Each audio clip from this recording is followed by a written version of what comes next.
If you're wondering about the difference between autism and speech delay and whether your toddler's late talking could mean something more, this video is for you. Hi, I'm Sarah, the creator of First Words Dance Party, and I'm an early intervention teacher who coaches the parents of children with speech delays.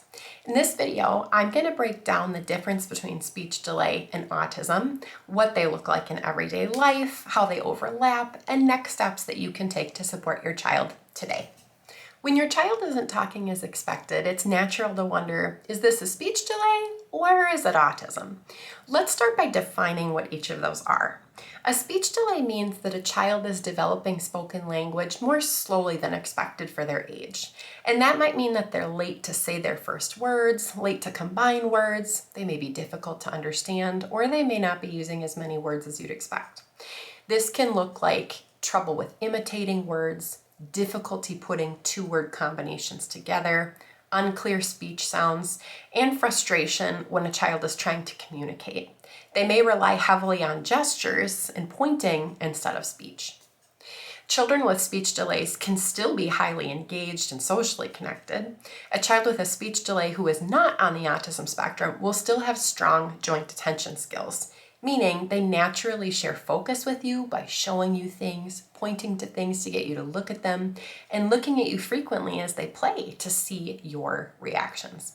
Strong joint attention skills look like pointing to show you the things that they're interested in, bringing you toys or objects to share enjoyment, not just because they need your help with it, holding up a toy or item they're interested in and looking at you as they show it to you, being just as interested in the people in the room as they are with their favorite objects or toys.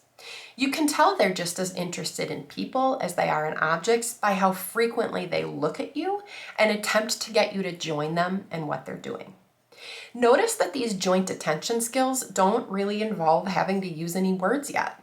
That's important to understand. A child can be very socially engaged and still have a significant speech delay. Now let's talk about autism.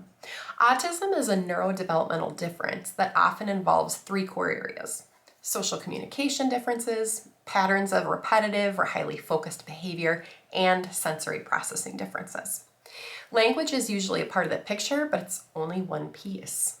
So if you're wondering about autism versus speech delay, the question really is speech and language the only delayed area, or are there broader differences in how a child connects, communicates, plays, and responds to the world?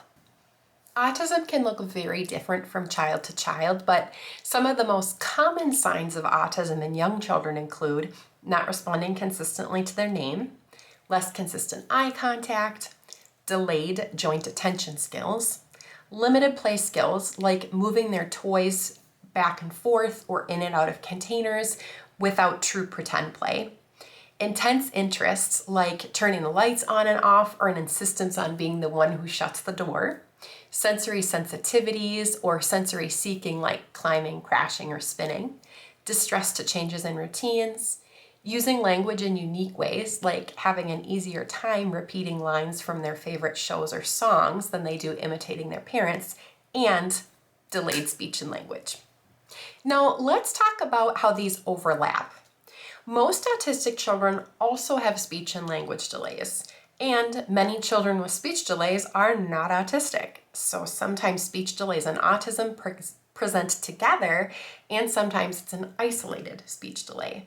It is normal to feel confused because both may involve delayed speech and language, but the difference is usually found by looking at social communication as a whole. For example, a child with a speech delay may not say many words, but they may still seek connection, share attention, and use gestures to communicate. An autistic child may also be minimally verbal, but you may notice additional differences in shared attention, difficulty imitating people, flexibility, play, and social reciprocity. Now, none of these signs alone diagnose autism. They're patterns that professionals look for in an evaluation. So what should you do if you're worried? First, trust your instincts. Parents are usually the first to notice when something feels different. And second, don't wait and see. Whether it's autism or a speech delay, early intervention can make a world of difference.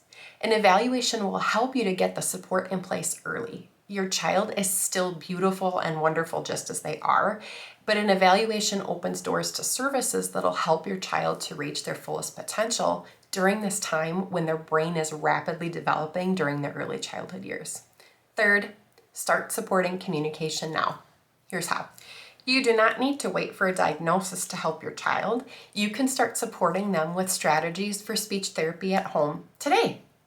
Find a motivating activity like Play-Doh, water play, or bubbles that they love, and use positioning to get face-to-face with them.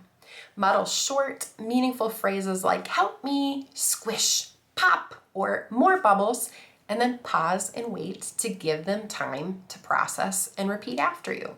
Whether it's autism or speech delay, this strategy works. Another strategy that's worth its weight in gold is music. Music is processed differently in the brain than spoken language, and it's incredibly effective for speech therapy at home. Because songs are repetitive, predictable, and fun, they're incredibly engaging, and they naturally repeat the same words many times without it feeling forced. That's exactly why I created First Words Dance Party. These songs were intentionally written to provide music for speech therapy at home, using functional words and short phrases that are at that just right level for toddlers and preschoolers with speech delays. And when you sing these songs intentionally with your child in the kitchen, in the living room, or in the car, you're modeling functional phrases like, open please, I need help, and I want goldfish.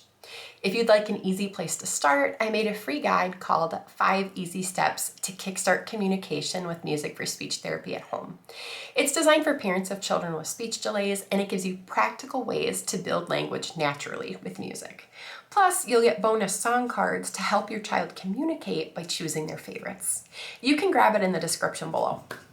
If you're wondering about the difference between autism and speech delay, an evaluation will give you an answer and open the doors to services for your child.